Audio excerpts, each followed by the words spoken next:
देवोत्थान एकादशी के बहुत बहुत शुभकामना अहाँ सबके सब श्रोतागण के। जे देवोत्थान एकादशी के अपना सब अभ्रंश में मिथिलांचल में देवउठानो एकादशी कहै छियै। देवउठान तऽ अहू पाछाँ कथा छै किया हम अहाँ देवउठान मनाबै छी। तऽ एहि दिन अहाँके तुलसी विवाह भेल छनि। तुलसी विवाह भेल छनि, ओहि उपलक्ष्य में देवउठान मनाओल जाइ छै। तऽ मिथिलांचल में तऽ सिर्फ अंगना घर में अरिपन दऽ दै छियै पिठार सिनुरसँ अंगना घर नीप पोति कऽ। आ हमरा सबके ओहिठाम मिथिलांचल में सब घर दुआरि में सौंसे सब जते बीत बर्तन छै सब पर पिठार पड़ैके चाही, पिठार छीटल जाइ अछि आ अरिपन देल जाइ अछि अंगना में। आ हमसब एकादशी करै छी। तऽ एहिके पाछाँ कथा छै। तऽ हम अपना सब एना मनबै छी आ उत्तर प्रदेश में तुलसी विवाह के रूप में मनायल जाइ छनि। एहि दिन तुलसी विवाह कराओल जाइ छनि शालिग्राम भगवान से, विष्णु भगवान जे छथिन हुनके शालिग्राम रूप से। तऽ की कथा छै से आउ सुनै छी। श्राविर नाम के एगो ऋषि छलखिन। ओ अहाँ के लक्ष्मी जी के तपस्या करै छलखिन। हुनके स्मरण से जे हुनके नाम से तपस्या करै छलखिन। तऽ तपस्या जखन पूर्ण भऽ गेलनि तखन लक्ष्मी जी साक्षात प्रकट भेलखिन आ दर्शन देलखिन मुनि के कहलकै जे हम अहाँ के तपस्या से प्रसन्न छी, अहाँ मांगू जे मांगे ला चाहै छी। हम तऽ धन के देवी छी, अहाँ जे मांगी से मांगू। तऽ ऋषि धन दौलत नहीं मांग कऽ, कुछ नहीं मांग कऽ कहलखिन जे हम अहाँ के अपना पुत्र रूप में पुत्री के रूप में अहाँ हमरा घर में जन्म ली, हम सएह वरदान मांगै छी। लक्ष्मी जी कहलखिन जे एतेक दुनिया में एतेक वस्तु छै, एतेक चीज छै, से नहीं मांग कऽ अहाँ हमरा अपन पुत्री के रूप में मांगै छी तऽ हम सेहो स्वीकार करै छी आ हम अहाँ के घर में अवतार लेब। बड़ बढ़िया जन्म लेलखिन तुलसी के रूप में। धीरे धीरे बड़ा हुआ लगलखिन, सुंदर छेबे कैल छलखिन, दिव्य रूप छलनि हुनका। तऽ पता छलनि जे हम लक्ष्मी स्वरूपा छी। तऽ जखन धीरे धीरे हुनकर उम्र भेलनि, विवाह करे वाली भेलखिन, तब वो तपस्या करऽ लगलखिन ब्रह्मा जी के जे हमरा योग्य वर एहि पृथ्वी पर के छै, हम तकरे से विवाह करब।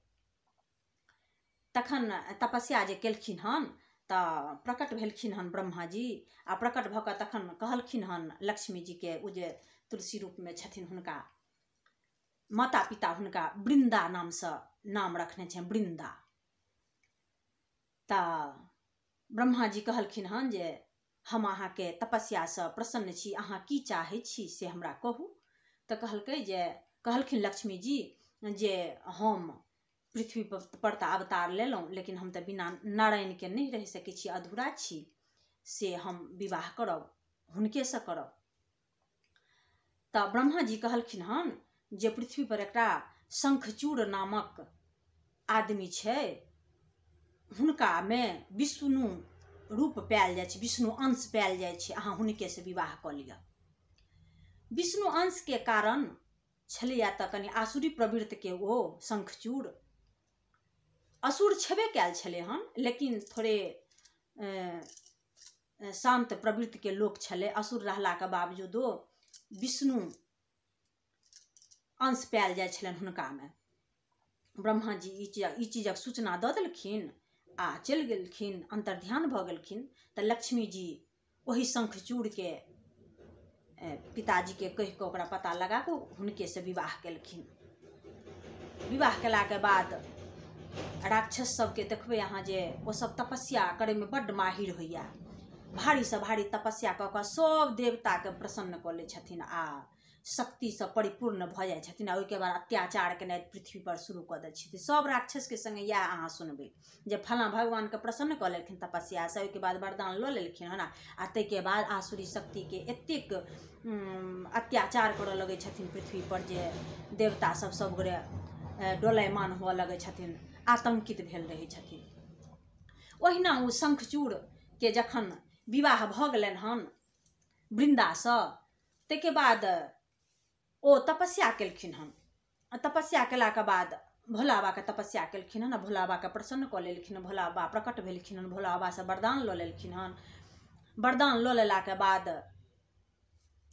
ताहिके बाद भोला बाबा अंतर्ध्यान भऽ गेलनि। जहाँ शक्तिके हुनकामे आसुरी शक्ति जखने बेसी भेलनि ताहिके बाद ओ अपन बल देखाबऽ लगलखिन पृथ्वी पर।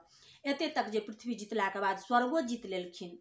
स्वर्ग जखन जीत लेलखिन तऽ देवलोकमे अहाँके हाहाकार मचि गेलै जे ई कोना हेतै, स्वर्ग जीत लेलकै से हमरा ई स्वर्ग केना लौटायल जेतै। तऽ ताहिके बाद देवलोकके जतेक देवतागण छलखिन हन सब गोरे आपसमे बैठ कऽ विचार केलखिन जे एहिके लेल की कयल जाय। तखन शंकर भगवानके आराधना केलखिन हन देवता सब। आ तखन शंकर भगवान प्रकट भेलखिन हन तऽ कहलकनि हन जे अहाँ सबके उ जे छै वृन्दा जकरासँ विवाह केने छै ने शंखचूड़, उ अहाँके सती छै। आ जब तक उ सतीके सतीत्वता नहि भंग हेतै तब तक शंखचूड़के मृत्यु नहीं हेतै। वो अपना पत्नी के बल पर अहाँके जीवित छै। क्या तो वृंदा के कष्टो दै छलैया, लेकिन वो अपना अमरता के कारण ओकरा एहन वरदान देल छलैया शंकर भगवान के द्वारा जे अमर रहे के कारण वो वृंदा से विवाह कऽ लेने छलै हन। आ हिनको छलनि वृंदा के सेहो छलै विष्णु जी से विवाह करे के रहनि तऽ हुनको ओकरा में विष्णु अंश पायल जाइ छलै, तैं इहो विवाह कऽ लेलखिन। लेकिन छलै तऽ वो असुर, तऽ जे असुर छै वो अपन प्रवृत्ति से कहूँ वंचित रहे, ओकरा में आसुरी शक्ति छबे कैल छलै हन। आ जखने तपस्या के बल पर और ज्यादा शक्ति भेटलै तो अपन अत्याचार करऽ लगलै। बार बार देवता सब संगे युद्ध कऽ कऽ सब चीज जीत लेलकै, एते तक कि स्वर्ग तक जीत लेलकै या। तखन शंकरे भगवान ई देलखिन हन उपाय बतेलखिन हन जे जाबे तक ओकरा पत्नी जे छै ओकर वृंदा तकर सतीत्व के नहीं नाश कैल जेतै ताबे तक एकर मृत्यु नहीं हेतै। आब की कैल जाय? तखन सब देवता सब मिल कऽ आ विष्णु भगवान के तपस्या केलक हन। तखन तपस्या कऽ कऽ विष्णु भगवान प्रकट भेलखिन हन। तखन विष्णु भगवान कहलकनि हन जे हम एहिके विषय में सोचै छियै। तऽ एम्हर में तऽ युद्ध के तैयारी सेहो केलखिन हन देवता सब ओहि शंखचूड़ के संगे, राक्षस के संगे। आ एम्हर विष्णु भगवान की केलखिन हन तऽ शंखचूड़ के रूप बदल कऽ वृंदा के लग में प्रकट भेलखिन हन। आ कहलखिन हन कि झूठे जे हम पूरा पृथ्वी के, स्वर्ग के, आकाश पाताल सबके हम जीत लेलहुँ हन आ प्रिय हम अहाँ लग तें एलहुँ हन। तऽ वृंदा खुश भेलै हन। आ ताहिके बाद आलिंगन जहाँ केलकैया विष्णु भगवान के रूप बदलने छै, शंखचूड़ के रूप में छथिन विष्णु भगवान, तऽ आलिंगन केलखिन हन वृंदा। तखने जहाँ आलिंगन केलखिन हन कि हुनकर जे सतीत्व छलनि हन वो नष्ट भऽ गेलनि। जहाँ एतऽ सतीत्व नष्ट भेलनि हन कि ओम्हर में शंखचूड़ के बाण लगलै, त्रिशूल लगलै आ भोला बाबा वाला, आ शंखचूड़ के मृत्यु भऽ गेलै। ओकर सिर आबि कऽ वृंदा के आगा में गिरलै। जहाँ वृंदा के आगा में शंखचूड़ के सिर गिरलै हन कि वृंदा आबाक छै जे ई छी हमरा पति के सिर, तऽ अहाँ के छी? तखन वृंदा पूछै छथिन जे अहाँ के छी? हमर पति के सिर तऽ हैया अछि। तखन विष्णु भगवान साक्षात प्रकट भेलखिन हन। तखन वृंदा से क्षमा मंगलखिन हन। तऽ कहलकै क्षमा मंगने से नहीं हैत, अहाँ हमर सतीत्व के नष्ट केलहुँ हन, हमर सुहाग के अहाँ मिटेलहुँ हन, अहाँ के कारण आइ हमर पति के मृत्यु भेलैया आ अहाँ हमर सतीत्व के भंग केलहुँ हन। से नहीं तऽ अहाँके हम श्राप दैत छी, अहाँ पाथर बनि जाउ। तखने विष्णु भगवान पाथर भऽ गेलखिन हन ओते। आ ओहे रूप में पाथर जे भेलखिन ओही रूप के कहल जाइ छै शालिग्राम भगवान। तो हम अहाँ देखे छियै ने शालिग्राम भगवान के पूजा होइ छै ने, सत्यनारायण भगवान के पूजा करै छी, ओहू में हम अहाँ शालिग्राम भगवान के पूजा करै छी। तो वह वृंदे के श्राप देला के बाद विष्णु भगवान पाथर बनि गेलखिन हन। तऽ पाथर बने से पहले वृंदा के कह देलखिन हन जे हम तऽ बनै छी, हमरा तऽ अहाँके श्राप लागबे करत, हम अहाँके श्राप के स्वीकारो करै छी, किया तऽ हम अहाँ संगे अपराध केलहुँ हन। आ जखने अपराध केलहुँ हन तऽ दंड तऽ हम ही भोगबै। लेकिन हमरा ई अपराधो केलहुँ से एहि पृथ्वी के कल्याण के लिए केलहुँ हन।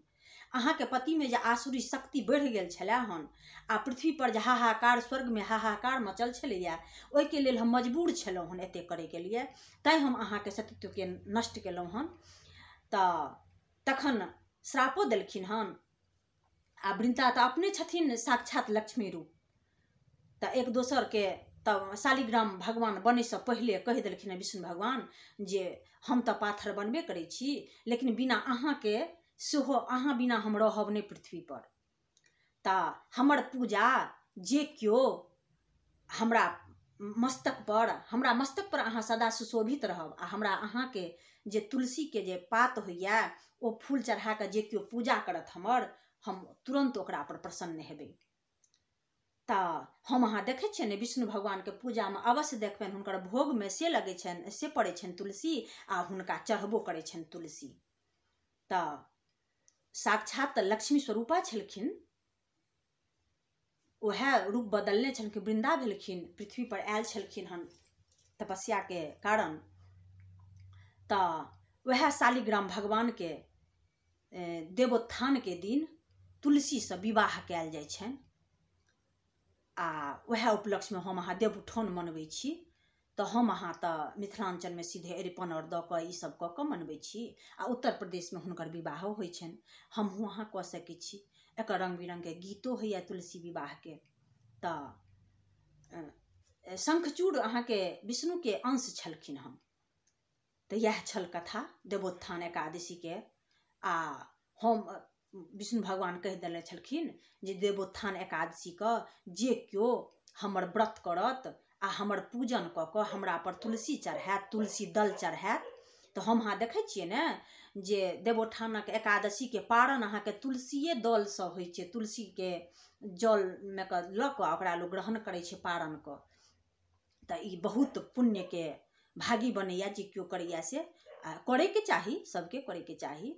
एकादशी तऽ कहै छै अहाँ के जे मरे काल में जखन प्राण नहीं छूटैत रहै छै, ओहू घड़ी में अगर केओ एक दोसर के दऽ दै छै एकादशी तऽ प्राण तक छूटि जाइ छै। तऽ एतेक पुण्य प्राप्त होइ छै एकादशी केलासँ, तऽ अवश्य करे के चाही एकादशी। तऽ देवउठान हम अहाँ इएह दुआरे मनबै छी, ओहि दिन तुलसी विवाह भेल छनि शालिग्राम भगवानसँ। तऽ एतबिए छल। अहाँ सबके नीक लागल हुए कथा तऽ चैनल के सब्सक्राइब कऽ लेब, लाइक कमेंट कऽ कऽ अवश्य कहब केहन लागल।